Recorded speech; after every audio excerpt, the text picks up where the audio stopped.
दोस्तों, अगर मैं आपको बोलूं कि भारत और रशिया मिलकर कुछ सीक्रेट मिशन बना रहे हैं तो आपके मन में क्या आएगा? रशिया को लगभग सारे कंट्री ने बैन कर चुके हैं, लेकिन उसका जो तेल भारत ही खरीद रहा है। भारत ईरान से भी खरीदता है, लेकिन रशिया का भी बहुत सारे तेल खरीदता है। और उसको लेकर अमेरिका ने भी प्रश्न उठाया था, क्यों भारत अभी खरीद रहा है। इसके बाद भारत ने साफ साफ बता दिया, हम लोग का ट्रेड जो पार्टनरशिप है तो उसी हिसाब से हम लोग धंधा कर रहे हैं और कुछ नहीं। लेकिन क्या ये इंटरनेशनल प्रेशर भारत के ऊपर पड़ेगा या भारत उसको ओवरकम करके भी रशिया को हेल्प करता रहेगा? तो चलिए आज जानते हैं। अगर आप इस चैनल में नया है तो सब्सक्राइब जरूर कीजिएगा और नोटिफिकेशन के लिए बेल आइकन को जरूर दबाइए, ताकि जो भी नया नया वीडियो आएगा तो आपके नोटिफिकेशन आइकन पर नोटिफिकेशन आ सके। दोस्तों, रशिया और यूक्रेन वार के तौर रशिया को बहुत सारे इंटरनेशनल मार्केट में बॉयकॉट जो किया है, तो अभी ग्लोबल में पूरी दुनिया में तेल का क्राइसिस चल रहा है, क्योंकि रशिया दुनिया का सबसे ज़्यादा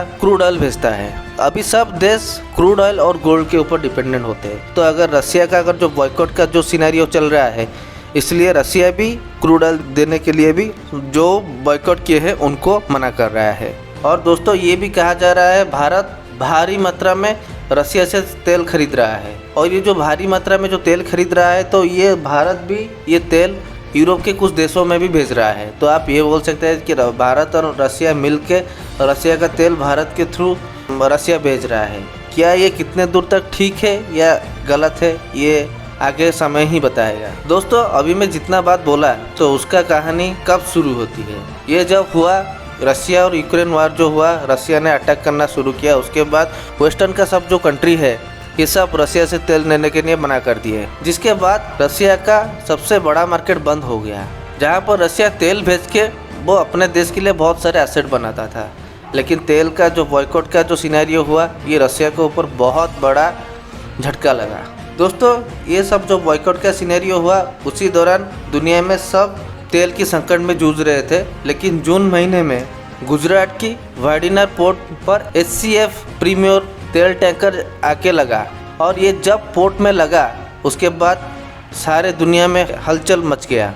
कुछ बड़ा संस्थाओं ये कहना है कि 2009 में बना 84,000 टन के ऑयल टैंकर रूस के UST लुगा पर आके पहुंचा था। जिसके बाद जांच में पता चला कि रूस और यूक्रेन जो वार चल रहा है, उसके अंदर भारत भारी मात्रा में क्रूड ऑयल खरीद रहा है रशिया से। और जो हम बात कर रहे थे कि वाडिनार पोर्ट गुजरात में पहले SR ऑयल का बहुत ही बड़ा डोमिनेंस था, और उसके बाद रूस के तेल कंपनी रोसनेफ्ट, कमोडिटी ट्रेडर्स और ट्राफियूरा के 24.5% कारोबार हो रहा है। रशिया में जो सब क्रूड ऑयल यहीं पर आया करता था, इसलिए यहाँ पर इतना बड़ा टैंकर को देखा गया। और भारत बहुत बड़ा मार्केट है, और रशिया के जो दोस्त कंट्री है वो भारत सबसे बड़ा मार्केट है। और वहाँ पर भारत ही एक ऐसी देश है जो भारी मात्रा में क्रूड ऑयल खरीद सकता है, और भारत को वो 30% कम दाम में क्रूड ऑयल भेज रहा है। और भारत को भी फ़ायदा ही फ़ायदा है।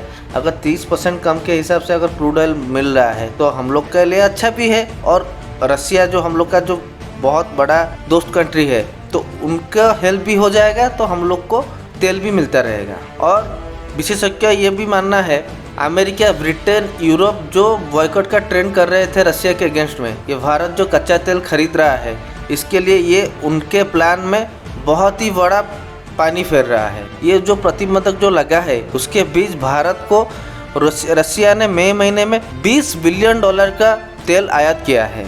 ये जो सुनने को मिल रहा है कि भारत रशिया से तेल लेके यूरोप के देश में भेज रहा है, ये कहने का मतलब ये है, भारत के पास बहुत सारा ऑयल है, बहुत ही भारी मात्रा में तेल है, लेकिन एक्सेस तेल खरीद क्यों रहा है और ख़रीद के क्या करेगा भारत? और भारत के यहाँ पर भी फ़ायदा ही फ़ायदा है। अगर यहाँ से लाके वहाँ पर भेजेंगे तो हम लोग का यूरोप के साथ भी अच्छा रहेगा और रशिया के साथ भी अच्छा रहेगा। हालांकि ये ऑफिशियल तौर से क्लियर नहीं है। और ये प्रतिबंधक के सिचुएशन में भारत ने रशिया से एक दिन में 9.5 लाख बैरल का तेल आयात किया, जो कि रिकॉर्ड को तोड़ दिया। और विशेष रूप से ये भी कहा जा रहा है, ये जो 9 लाख का जो बैरल का जो आयात जो दिन में, वो बढ़ के 10 लाख बैरल तक भी जा सकता है। दोस्तों, क्रिया जो centre for research on energy and clean air, उनका कहना है जामनगर रिफाइनरी में जो रिलायंस का जो ऑयल प्लांट है, उसमें से 27% रूस से आयात किया है। अप्रैल में 5% था, 5 से डायरेक्ट 27% तक आयात किया है। अगर आप गुजरात से बहुत सारे कार्गो शिप जो ऑयल क्रूड ऑयल लेके जाते हैं, बहुत सारे ऑयल शिप भारत से यूरोप देश तक जा रहा है। लोगों का ये भी कहना है कि ये जो कार्गो शिप में जो तेल जा रहा है ये रसिया का तेल जा सकता है, लेकिन भारत दुनिया का जो खाने वाला जो रिफाइंड तेल जो है उसके एक्सपोर्ट में भारत नंबर 1 है। अगर वो भेजेगा ही, वो कार्गो शिप जाएगा ही, तो ये कैसे पता चलेगा?